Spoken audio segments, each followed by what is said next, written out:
and welcome back to our online vocal studio. My name is Natalia. I'm an opera singer, vocal coach, and a music educator. And if you want to learn how to become a better singer and know how to use those high notes, please keep on.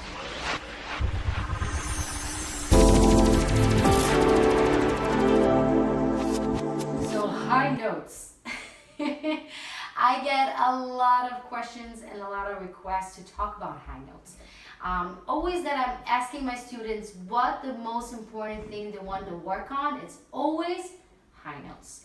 Now I understand why. High notes are very important, right? When we have important, not only audition, but just in general, we want to show off our voice.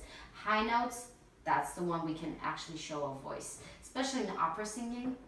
I found a lot of time that you just have to have those high notes because this is the money time, right? That's where people waiting for and paying a ticket for, to hear that glorious, beautiful sound. But it's not only just in opera or classical music, it definitely can be very important in rock and pop. If we have Mariah Carey or Ariana Grande, right? They're really known for that falsetto, high, beautiful voice. We love that. We love high notes. Now, we also really terrified of them. I know I was, I'm going to admit. But I'm really going to help you today with really practical ways and exercise to rethink and how to prepare yourself to get those high notes out of the way. It's not even a problem, right? Okay, so the first thing you want to learn and remember is always, always, always think ahead.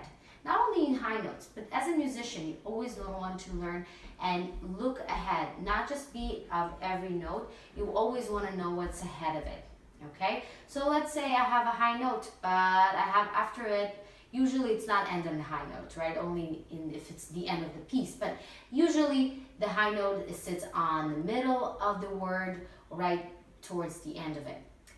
And what I encourage you, always kind of forward the air and the direction all the way to the end. Not even think as the aim and goal is the high note, but think the aim and the goal is to the last note of the phrase. So when you think of that kind of wide, more spectrum, you don't really think about as note by note. You think about it a whole line. And then it's kind of like a psyche thing. You just don't think about it. And you just redirecting your energy to the last note, and it just naturally happens. Try it. Tell me if it works for you. The second you can do, it's also the motion of moving the air. Now, something that I do with my younger students is have them kind of do this motion. As stupid maybe as it feels and it looks, but it's definitely help you because you see when you're singing, what do you do with the hands? Because if you're stopping, it means the air is stopping, okay? And if you keep on moving, especially in this high note, so let's say I have Hallelujah.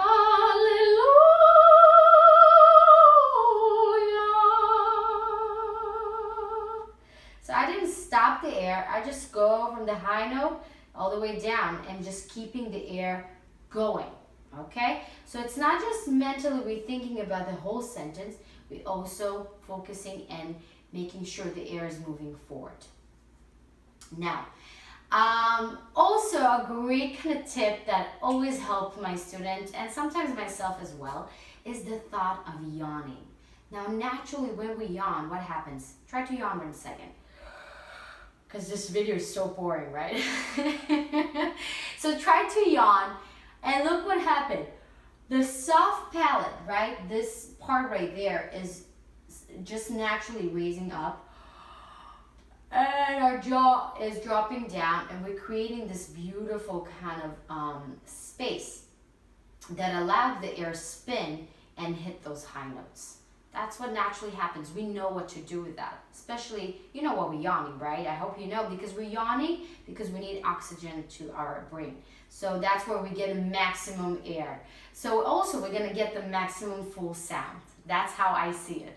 So if you want to get to this high note, really right away, don't think in the note of the high note of yawning, but the note before that. It's going to prepare you and get you to the high note very easily. Okay? Now, how about vocal exercises? How can we kind of practice this more in a practical way? So the first exercise I love and encourage my students, and they love that, it's called the duck exercise, okay? So it's literally sounding like a duck. Ha!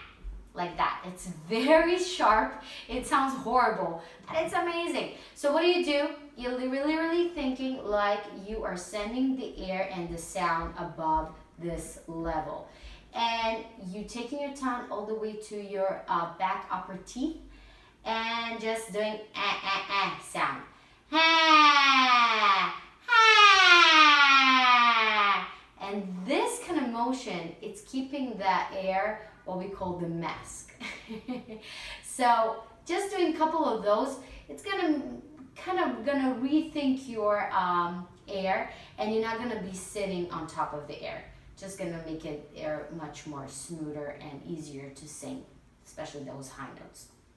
Now, second exercise you can do, it's going from E to A. So it's gonna sound like this.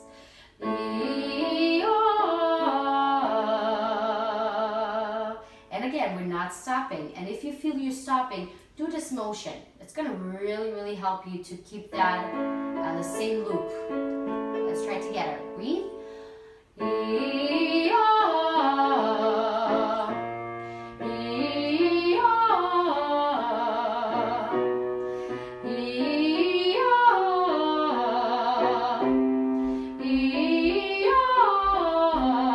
Let's do a couple more.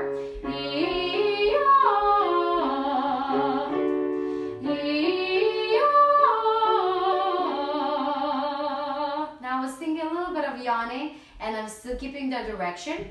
But one thing that also helps my students, it's kind of physically pointing down.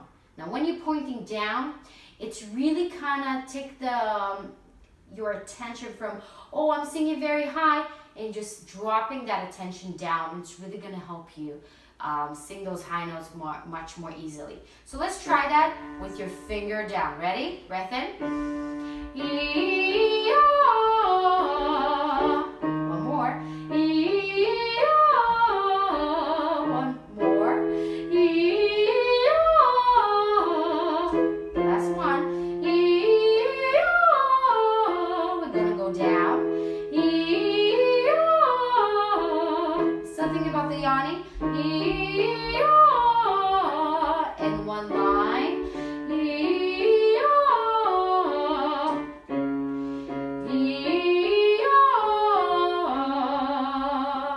Good job, guys. Good. So I hope that helped for you guys, one of those tips. And if so, please let me know in the comments below, and thumbs up if you found this video helpful, and share with your friends. We see you in our next video. Have a musical and beautiful day.